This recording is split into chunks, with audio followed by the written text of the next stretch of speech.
Hi folks, I'm Davin from Brewbitz.com. Behind the camera we've got James. Say hello, James.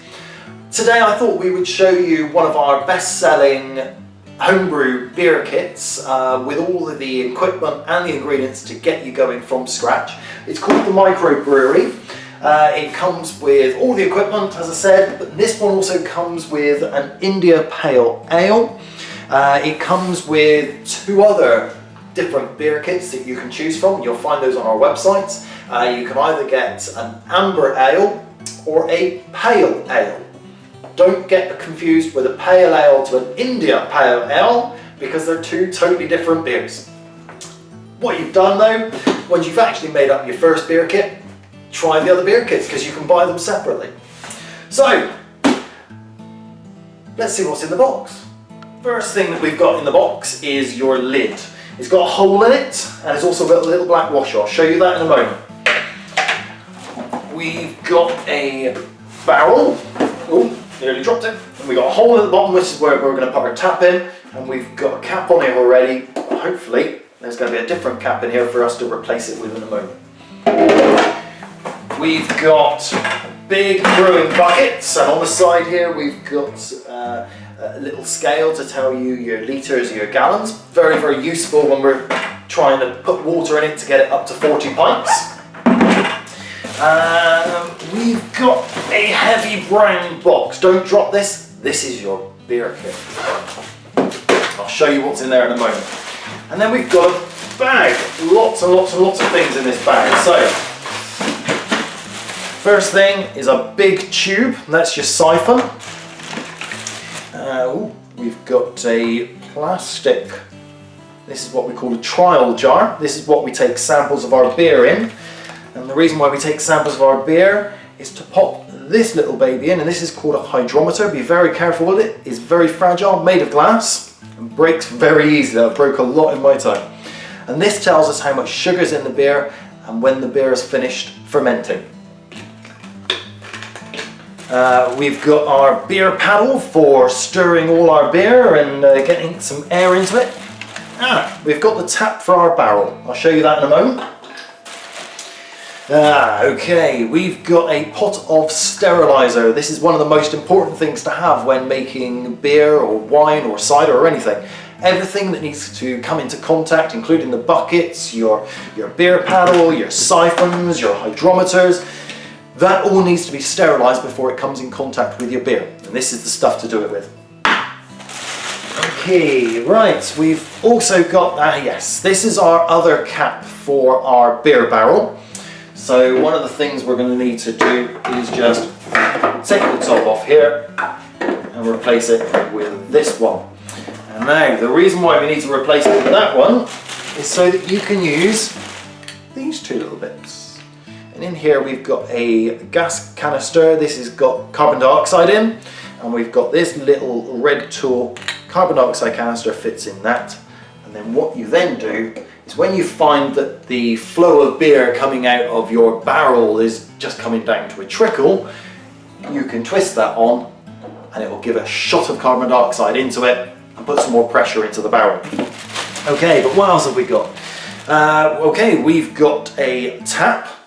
This tap will push on to the end of our siphon, so you can control the flow if you're trying to siphon from your bucket into your barrel, or from a bucket into bottles or anything like that. Okay, now remember a little while back I showed you that the bucket had a hole in the lid with a washer? Well, this is for this to fit into. This is an airlock for when it's fermenting.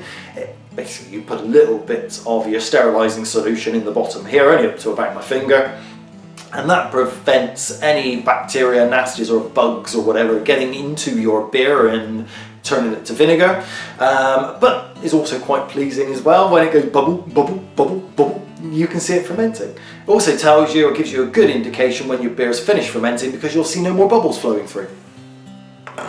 Okay, a little important thing. When we're fermenting our beer needs to ferment at about 20 degrees, depending on the instructions. You'll see what it needs to go at.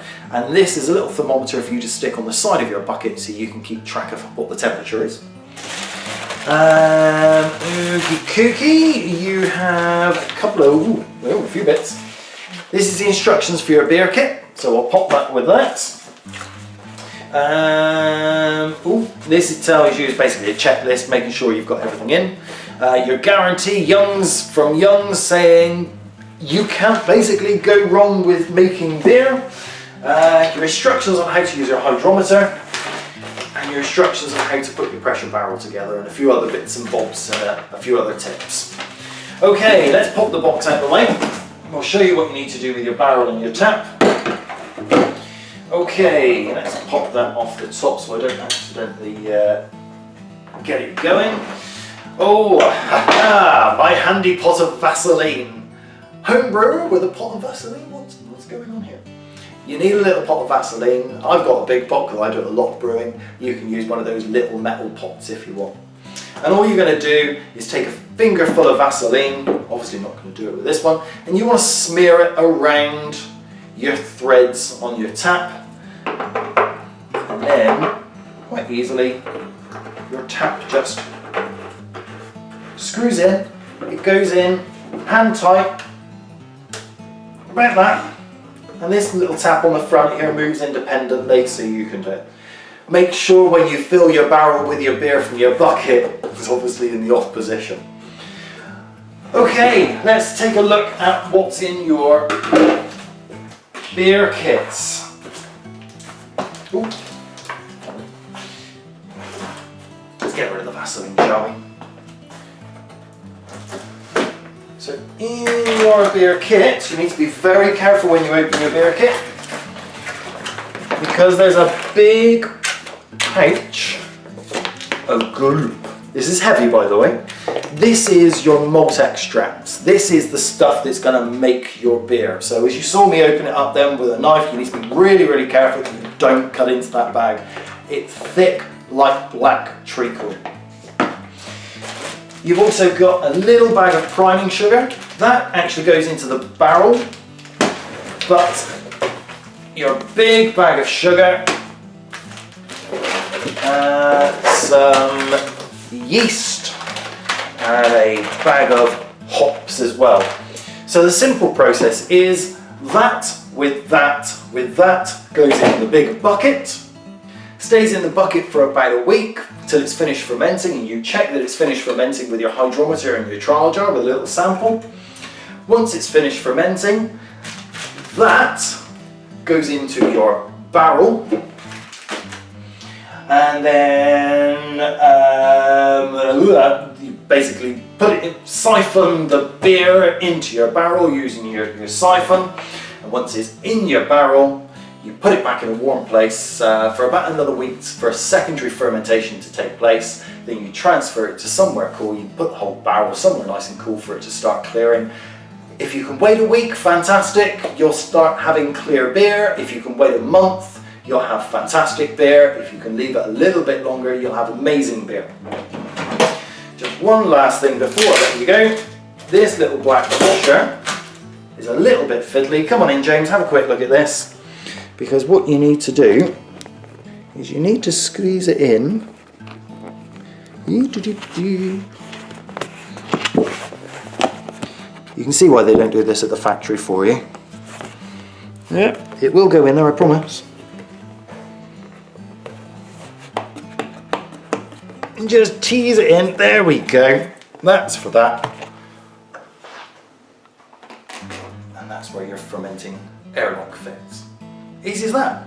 So all you need to do now, get all your kit in your bucket, get it brewing, give it a couple of weeks, and you'll be enjoying some fantastic India Pale Ale. And then once you've finished that, you can then brew up any of the other beer kits that are on our website. You can use all the equipment over and over and over again.